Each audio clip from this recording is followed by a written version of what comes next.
Hello everyone, in this video we are going to see about the multiprocessor operating system design issues.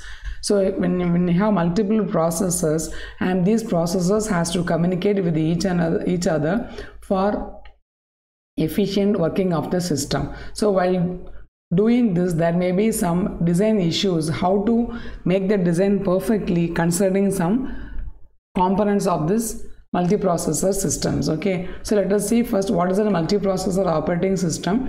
A multiprocessor operating system encompasses all the functional capabilities of the operating system of a multi-programmed uniprocessor system. What does it mean is a uniprocessor which can be multi-programmed. That means many programs can be inside a single processor in order to successfully complete the multiple processors. That is called as a multi-programmed uniprocessor. But here we are going to see about the multiprocessors. So now here, when there are multiprocessors are there, they have to communicate in such a way that their communication is perfect, so that the process is done in an effective manner. So there may be so many communication links. The links has to be made very convenient and effective. So this complication should be removed. So that is one of the major issues in the multiprocessor operating system. And also there should be a capability of this operating system to enhance the concurrent task execution, that is in synchronization. So how the synchronization can take place among multiple processes and how to get the full advantage of the multiple processes, and in case some failure occurs, how to make the degradation in a graceful manner. That means that system should not shut down abruptly, it should have some graceful degradation so that it can shut down very slowly, so that the process will not be affected in a much way. So that means affected much, they can be effectively handled by some other part of the system. Suppose there is a critical job going in one system. In that case, if the system is in failure, is going to be in a failure mode, the other module or other processor should be able to just support this processor to continue and to complete this process. That is the enhancing the support of the concurrent tasking. Okay, so these are all some issues that operating system should be able to handle. Let us see one by one the major issues. The first issue is all about the threads. So what is a thread? Thread is a part of the work which is less than a process. So we know that a program will be considered into so many processes. A given program in a system will be divided into so many processes, and each processes can be divided into so many threads. So threads are called as a lightweight process. When the system has to do some light job, that is called as a thread. So thread is one communication channel through which a part of a process can be done. Okay, so here the process effectiveness of the parallel computing depends greatly on the performance of the primitives that are used to express and control the parallelism within an application. So any application has so much work to be done, and those work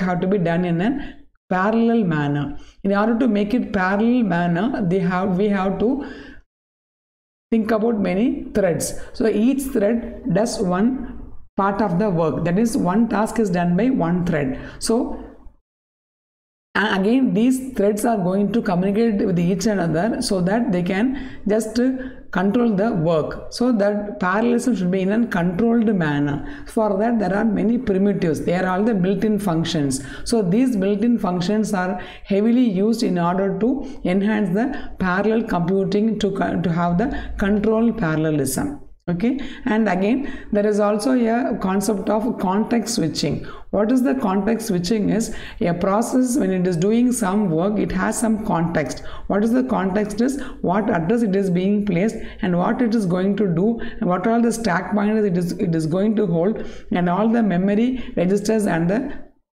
locations. When the process is going to switch to the next process, that is called as context switching. The context should be changed. The starting address, the registers, everything has to be changed from one context to the other context. When doing this, there may be so much of overhead, which is called as an housekeeping task. So these housekeeping tasks should not affect the performance of the system. So in that case, the threads are used. So threads are widely utilized in order to make the concurrent process in an effective manner, because as the process have the context switching, the threads, since they are all the lightweight processes, the context switch here that is very low. That means as the processes have the context switch having so much of housekeeping work, the threads need not do so much of housekeeping work to make the context switching. So it can effectively give the applications in a concurrent manner. So there is one design issue while designing a multiprocessor operating system. So the first thing to look about is about the threads. Next one is all about the process synchronization. So as we know that there are many processes, and those processes have to cope up with one another to get the task in an effective and an efficient manner. So how to do that? They have to be done in a synchronized fashion. In order to synchronize fashion, there should be an shared data concept. That means there is a more elaborate mechanism should be there in order to use the shared variables.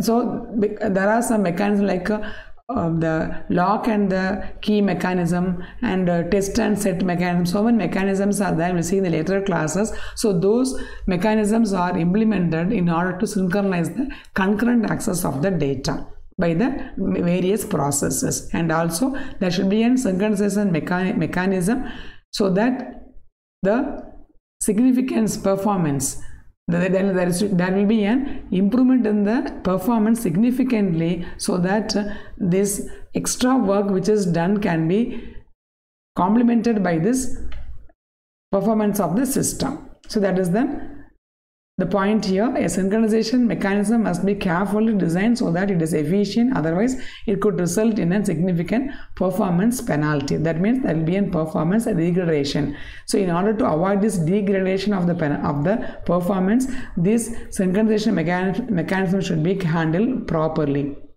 We have seen the synchronization in a single processor. Even in the single process synchronization also, they have to take much care about the concurrent processing mechanism. Now just we have to imagine about the multiple processes. So multiple processes having multiple processes done and multiple jobs done, multiple communication links, and they all have to go in an efficient manner in order that there will be a significant improvement in the performance. That is all about the process synchronization. Next design issue is the processor scheduling. So we have learned many scheduling algorithms of the processors for a single processor, like first in first out, round robin, shortest job, and all those things. Here also we are going to utilize some of those processor scheduling, but this is among the different processes. So just you have to imagine the dimension of multiple processor and then scheduling of each processor. So each process may be scheduled in different way, but those processes should go in a synchronized manner. Okay, so to ensure the efficient use of the hardware, multiprocess operating system must be able to utilize the processor effectively in executing the task. A multiprocessor operating system in cooperation with the compiler should be able to detect and exploit the parallelism in the task being executed. This is very important here, parallelism. So the main theme of this multiprocessor is parallelism only. What is parallelism? Parallelism is a concept of where multiple processes can be done in a parallel manner to reduce the time constraint. So they can be done faster, and this parallel mechanism helps to do the process in an efficient and effective way, and also in a limited time constraint. That is the advantage of the parallelism. Now here the processor should be scheduled in such a way that it should not affect the parallelism of the process being done. So that means the processor scheduling should be done in such a way that it will not affect the parallelism quality of the processes being done. For that, the multiprocessor operating system should be able to do this type of effective job in cooperation with the compiler. Okay, so next design issue is the memory management. So here we know what is virtual memory. So virtual memory is a memory which helps to do our job, even the bigger job, in an efficient manner, though the physical memory is limited.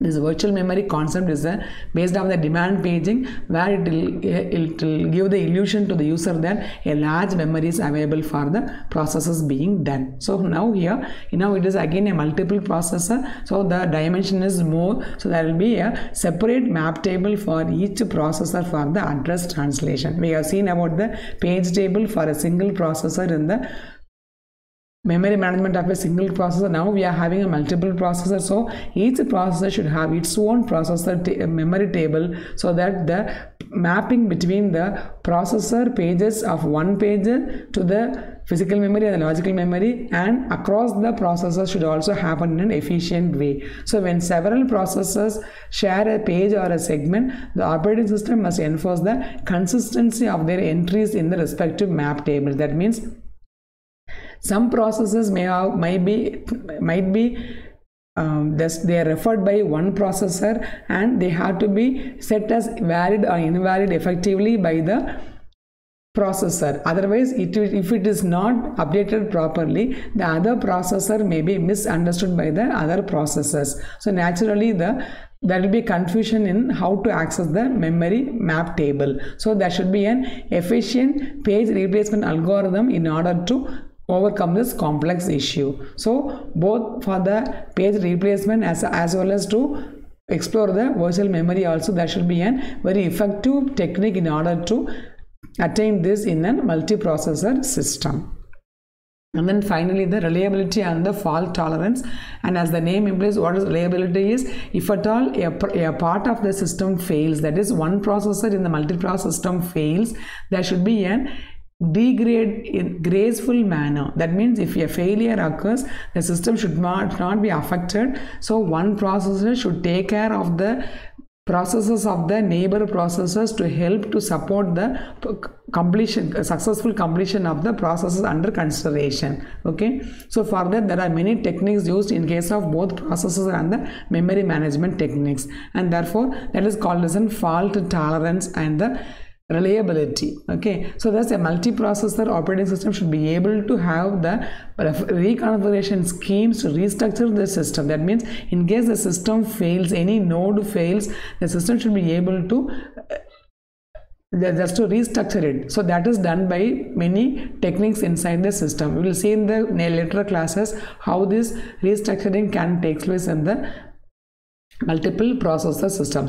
So in order to define a multiple processor operating system, these are all the major issues that has to be considered, so that the system can really useful for getting the parallel processing of the processes in order to attain the efficiency and the fast effectively and efficiently, as well as the time constraint. That means it can be done in a fast manner also. That is the main advantage of the multiprocessor system. So in order to obtain the effective work of this multiprocessor system, all these design issues has to be considered carefully while considering the multiprocessor operating system. Hope you understood the concept behind this multiprocessor design issues, and thanks for watching.